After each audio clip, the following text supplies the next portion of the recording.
Hello, magical creatures, and welcome back to Around the Cauldron. If you're new here, welcome to Season 3, Episode 2. My name is Zachariah the Witch, your host, and your ditzy guide through the ether. If you haven't listened to the rest of the podcast, please be sure to go back and listen to previous episodes as well. And if you could just be so kind and rate this podcast, whether you happen to be utilizing Apple, Spotify, or any other streaming service that asks for such a trivial thing. You know, I'm learning as I go, and I've come to understand from peers and fellow podcasters that reviews, ratings, and engagement help get this podcast to a more targeted audience. Any help in those areas is always appreciated. I truly enjoy sharing ideas and concepts more and more when I notice feedback and input from all of you. I am grateful for the connection that we share. Welcome, and let's start throwing some ingredients into this conversation, shall we? Recently on Instagram, I posted a story where followers got to ask me anything or share a paranormal story. Here's the first question from Teacup, also known as Tina. Zachariah, is everyone capable of the clairs? Example, clairvoyance, which is clear seeing. Is everyone capable of the clairs with enough work or focus or meditation, or all three? First off, for those listening, the clairs come from the categorization of the different sensory ways that we perceive psychic information or phenomenon. So a good example, I have been claircognizant since I was a child, and no one could convince me otherwise. What is claircognizance? It is clear knowing. So it's when you have information, data, a memory, a thought, or a word, or something that is substantial that you couldn't have possibly known, but you just know it. It's like, to me, it's like a download. So I've had a love-hate relationship with this ability, as I've constantly found myself telling people after some time, I told you so. And then when they come back and tell me later that I was right, or they'll bring back up something that I said previously, I still end up saying, because I told you so. So some clairvoyance, claircognizance, etc., they are born into sometimes a family of people that have gifts or abilities. And then, yes, there are others that stumble upon psychic phenomenon and abilities into their teens, and they're not believed, or it's shunned, or they're told that it doesn't exist. It does not exist. The limit does not exist. Yeah, my short answer is that yes, everyone has a different natural ability that they can access more readily than a new one that they might be trying to develop. But what I don't see too often are other psychics telling you that the more you use what you have, the more likely it is to evolve and grow a current gift that you might already contain within yourself. So you could go from sensing that annoying, nagging feeling in the pit of your stomach to actually being compelled and told in your mind what to say. You could start getting full dialogue or full movies that play in your mind once you just allow yourself to tap into those feelings more readily. I told you so. Yes. I think that everyone is capable, but not everyone has the ability to commit and to do the work and to accept that it can be quite difficult, because just like playing an instrument, just like learning choreography, just like training your muscles, you have to keep at it and you have to keep failing and getting back up again. And I'm going to continue saying this part until I die. Remember, once you can see and perceive them, they can also see and perceive you. Or there's another way of saying it, once you open the door, be ready for whatever might come through. So thank you for your question.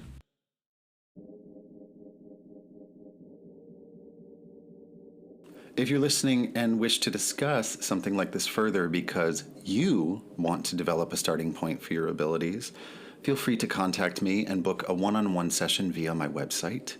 Or if you have a question for the show, visit www.zachariahthewitch.com and scroll down to the general contact form. I try to answer all the questions I receive in the order they are received. Now, this next question comes from a friend and one of my fellow paranormal investigators out there in the wild, Ansley. And if you're not following Ansley's adventures, be sure to look her up at Spookyfoodie, where she goes to haunted restaurants, dive bars, and other popular food and drink-based locations, and tries to not only find ghosts, apparitions, and spirits, but attempts to imbibe in the cocktails and taste the food of days gone by. It's pretty cool. I got to do it with her one time. So here is Ansley or Spookyfoodie's question. Zachariah, do you believe in possessions? Well, I don't believe in the Hollywood interpretation or even the Roman Catholic-based type of interpretation of possessions at all. Like this, for example. Depart from this servant of God! Tell me your 6 names! We are the ones who dwell within. I am Lucifer, the devil in the flesh. Girl, so am I. Who am I kidding? Jesus. So, I mean, by that, I just mean that there is not only one way that a person could be possessed or exorcised of a afflicting demon. I also do not believe entirely that all spirits are evil, in the same ways that I believe possession is a combination of emotional and mental distress that emanates from extreme circumstances. So here's another way to look at it. In the field of psychology and neuroscience, some researchers propose that the subconscious mind can have its own quote-unquote personality separate from one's conscious self, and that it can influence one's thoughts, emotions, and behaviors. However, this is still a topic of debate among experts, and there is no scientific consensus on the nature or existence of the subconscious mind as a distinct entity or personality. Some theories suggest that the subconscious mind is better understood as a collection of mental processes that operate outside of conscious awareness rather than as a separate entity or personality. So it is possible to be taken over by so many aspects of ourselves due to stress and influences from our environment, and I fully believe that part of our defense to that can be giving it a name, an identity, a personality, to make it separate from our conscious self, as if we are powerless to it. In fact, saying that out loud really makes me think of Danny's character in the movie The Shining. He associates his psychic perception, known then as the Shine, as an entity or being that he calls Tony. And you can hear him have a conversation with Tony because that's his only way he perceives his ability or how he has control of it to some degree. Tony, I'm scared. Remember what Mr. Halloran said? It's just like pictures in a book, Candy. It isn't real. As Danny does this, you can hear that his voice will change from his normal way of speaking when he's afraid, which is commonplace, to this other manner of speaking as if it's its own separate thing. Again, which is a common trait within a possession. They might even speak backwards or speak other languages or know information that they couldn't have possibly known. But with so much of the human mind and consciousness that has been unmapped, not mapped at all, like there's so much that we still don't really fully grasp that we might be absorbing while we're conscious or not even paying attention to something. There could be backscatter conversations that our brain is like taking it all in. Maybe a lot of us do know other languages. We just don't know how to crack that code and how to tap into it. Anyway, I'm diverting from the question. I do believe that possessions can be real. So yes, I just don't think that it's so easily defined, nor is it the same thing with each individual person that becomes possessed. There is a broad spectrum of cultures, faith practices, scientific data that all deal with different types of possession or issues or harmful spirits in their own unique ways. Some even invite spirits in their life to take over their body because they feel that it brings them closer to a divine source. It's quite fascinating, but thank you, Ansley. Good to hear from you. Thanks for your question. We've reached the final part of this episode. Oh. This next part of the episode is a listener ghost story. And this comes from somebody on Reddit who wishes to remain anonymous. Here's what it says. Hi, Zachariah.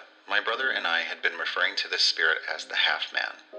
For decades now, I remember the first time I saw this man when I was about 6 or 7 years old. I was inside the house alone, and I turned the corner to see a man in a long black trench coat and black top hat coasting or gliding through the air of our hallway. Half of his body was visible, and the other half had seemed to have disappeared into the wall, as if he was gliding right through the wall. Hence the reason that we called him the half-man.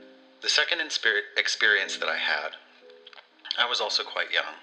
I had a nightmare about our house.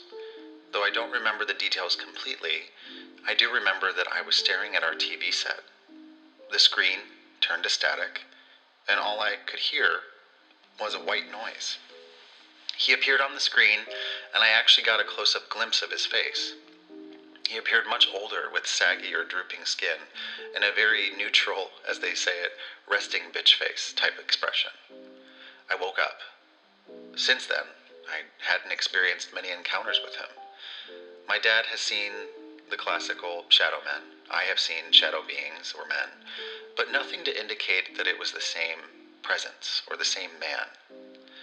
Recently, around 8 to 9 months ago, my dad had been admitted into the hospital, and for the first time in many, many years, I saw the half-man again. I was home alone, soaking in the bath, trying to relax as it was a stressful time. I looked to my left towards a doorway, and I was startled to see clear as day the half-man.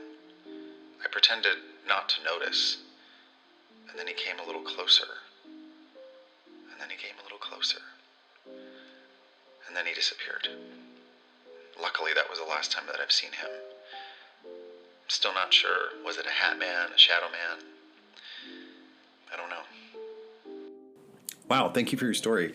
I don't think that this is a hat man, which could be a whole episode and a topic on its own about shadow beings and shadow men and the man that wears a hat, etc., etc.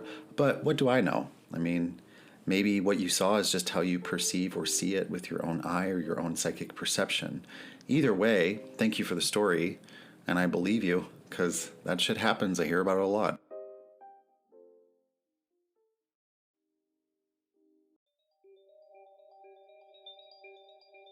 Well, magical creatures, we've reached the end of another episode of Around the Cauldron. It's been lovely being your host. I'm Zachariah the Witch.